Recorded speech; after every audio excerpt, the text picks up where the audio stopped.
put your grinding paper on the grinding wheel. You should put a little bit of water on there and put these in place. And you should turn on the water so that there's a slow, steady stream coming out. And this is to rinse away any grinding particles and also keep your sample cool. You turn on the motor and you turn up the speed.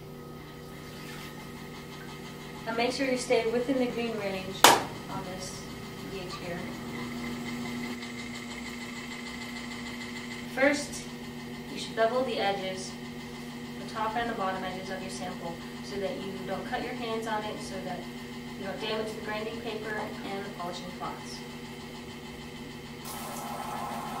And once you've finished that, you can hold your sample surface flat on the grinding paper and try to keep it in one position so that the scratches are all made in one direction. You apply uniform pressure so that you're not grinding unevenly. And once all the scratches, you're confident that the scratches are made in one direction and are fairly uniform, you're ready to switch to grinding paper with a slightly finer grit. You should turn the water up slightly to rinse off the grinding paper, and turn the speed up also to help with drying the paper. And turn the speed down. Switch out the grinding paper with one that has slightly finer grit, and you hold your sample in a position where the new scratches will be perpendicular to the scratches that were made with the previous grinding paper. Be sure to rinse off your sample whenever you're switching grinding paper and when you're finished.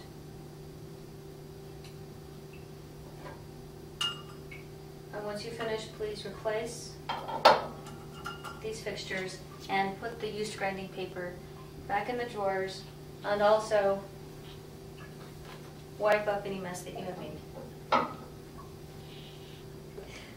And don't forget to turn off the motor.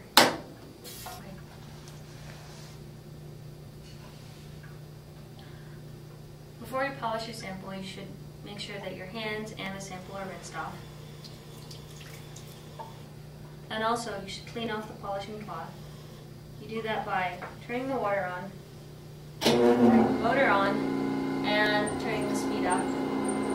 And you run your fingernail from the center of the wheel to the outside several times.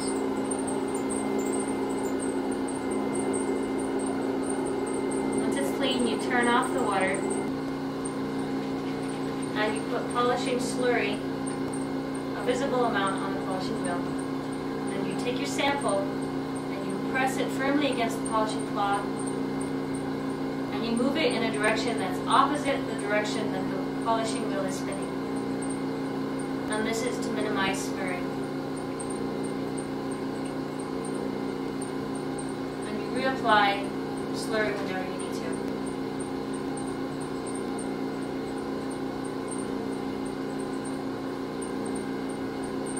Once you're finished, rinse off the polishing wheel and clean it off with your fingernail. And turn down the speed and turn off the motor. And when you're finished, be sure to clean up any mess that you've made.